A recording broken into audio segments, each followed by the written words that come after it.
So, 3 months ago, I opened a new document and started writing down ideas for a game I wanted to make. You see, I always had a thing for space games and survival games. At first, I thought I was designing just another survival crafting game. You know, gather resources, build big machines, then gather even more resources to build even bigger machines. But then, I kept writing more ideas, and the list kept growing and growing until things got out of control, like way out of control. Hi, I'm Torin, and I'm making a game. See, I worked as a game developer at big companies for years. I shipped many games, some for the companies, a couple for myself, but I never attempted anything at this scale, not alone at least. When you make games for a living, but also as a hobby in your free time, things get a bit complicated. But after much thought, I decided to give myself a chance and go all in. After all, making games is both my job and my passion. So, I left everything behind to start something new and went full indie dev to make this game. I guess you could call it my dream game, and I'm going to make this dream a reality. So, what is this game I'm making? Let me tell you the story. This is future Earth. Humanity is thriving, and civilization is so advanced that robots handle nearly everything. Humans don't need to work anymore. AI takes care of it all. One day, a scientist who refused to be replaced by AI detected an asteroid on a collision course with Earth. Why no AI had picked up it sooner? No one knows. Humans and AI worked together to stop it. They tried everything, but nothing worked. Then, the asteroid finally hit and wiped out humanity. Well, a few things happened before that. For one, when it became clear there was no stopping this, some scientists set up a terraforming program on the next planet, Mars. The good news? Terraforming was totally doable. The bad news? Time was not on their side, and no human would live to see it succeed. So, humanity did the only thing it could. They gathered everything they knew about being human and sent it to Mars, along with the seeds and embryos of every living plant and animal. Fast forward a couple of years, and some very important events, and after everything went horribly wrong, you, a single autonomous robot, are now the only thing left in the galaxy responsible for terraforming an entire planet and bringing life back to it. No pressure. So, what inspired this game?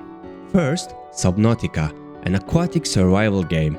I've sunk hundreds of hours into it, and I always feel the itch to revisit that world. The lush, alien underwater environments, the sense of discovery, the mystery. Even though there is no combat, the game keeps you on edge the entire time thanks to its amazing story. I love how beautifully crafted the world is. There is always something new to uncover. Then there is Astroneer, a space exploration game. Its cute visuals, colorful environments and peaceful sound design make it a very relaxing experience. I also love how intuitive and visually well presented everything is, from inventory management to machine interfaces. Next is the Planet Crafter. It has some fantastic ideas like visually transforming an entire planet and a really rewarding gameplay loop built around terraforming, but the visuals never fully won me over. Then we have Surviving Mars. While it's not a survival crafting game, it's one of the best games about terraforming a hostile planet. The deep gameplay and tech choices make every run feel unique, adding tons of replayability. And finally, I have to mention a very special game for me, Oxygen Not Included. I literally have over 2000 hours in it. This game is a masterclass in replayability. There are hundreds of ways to solve the same problem, and no matter how optimized your base gets, there is always something to improve. It's a perfect blend of strategy, problem solving and chaos, and I love every second of it. By now, you probably get where this is going. Each of these games nails something I love about the genre. I want to take those elements, put my own twist on them, and merge them into something new, something fresh, and hopefully something fun to play. I have a long list of features I want in this game. My approach to development is simple. Build each feature in its bare bones form, test it in the game, and if it works, polish it before moving on to the next one. And of course, fixing a lot of bugs along the way. Right now, my list looks like this. I don't expect all of them to make it into game, but hopefully most will. Yeah, I got a long way to go. Right, well, I got work to do. Let's get started.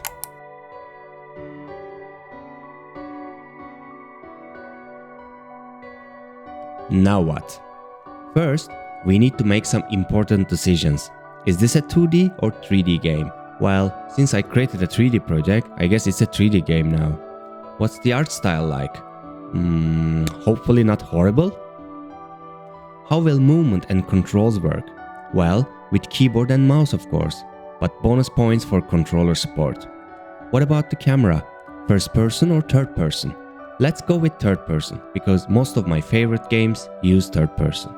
Cool, all settled. Now, I need a robot about the size of a small child to be the player character. Why? Because before humanity went extinct, these little guys were probably carrying groceries or vacuuming floors. Now, they're responsible for terraforming an entire planet.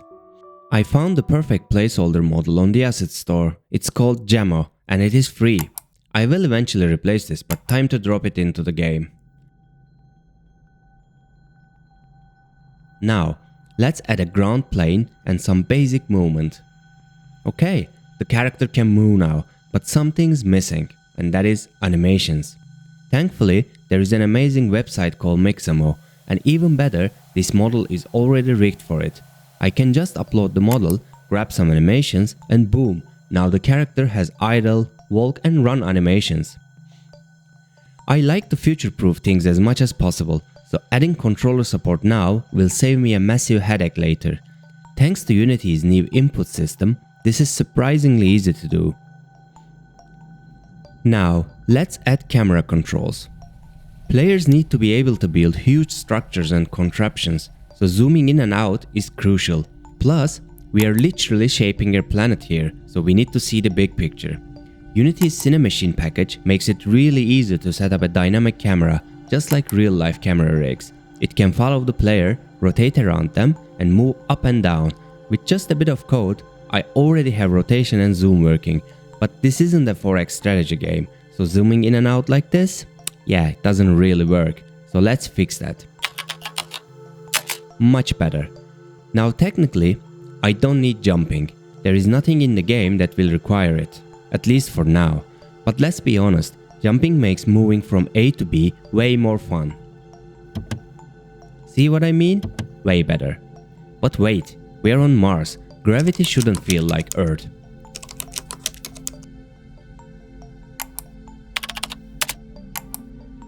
There we go. Now, as a player, you will always be running from somewhere to somewhere. And what's better than running? Running faster obviously. So let's add sprinting. Cool, very easy. Since we are playing as a robot, there is no need for oxygen, food or water, but robots do need power to function. Power will limit how far you can explore early on, but in the late game you will have ways to extend it.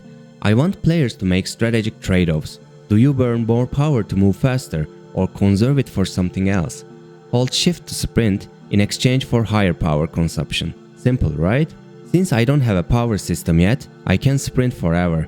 Totally balanced gameplay. For controllers, sprinting is currently mapped to the left stick press. If you want to run fast, you will have to work those thumb muscles. At least for now. Eventually, every keybind will be remappable, so don't worry, I won't force you to suffer forever. Finally, I have a player and a camera I can control. Now, let's add some juice. First, I added a terrain shader to the ground. This shader has a normal map attached to it, which helps define surface details. Right now, it doesn't look like much, but once I start procedurally generating the world, you will see how it interacts with different heights, and trust me, it will make a huge difference visually. And as a bonus, we don't have to look at the boring grey terrain anymore. One last thing before I wrap up this video. I added some looping footstep sounds, but that created a problem.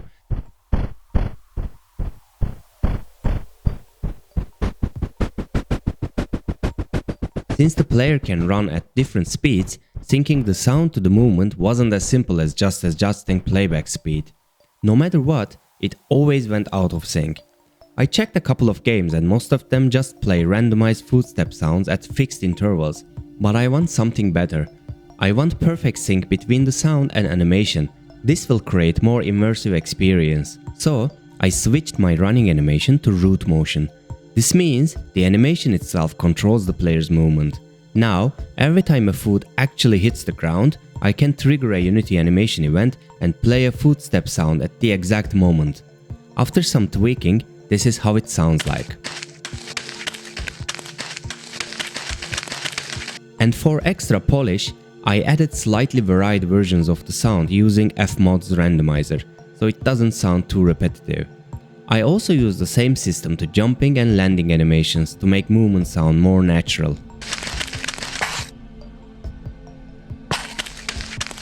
Nice! And that's it for this devlog.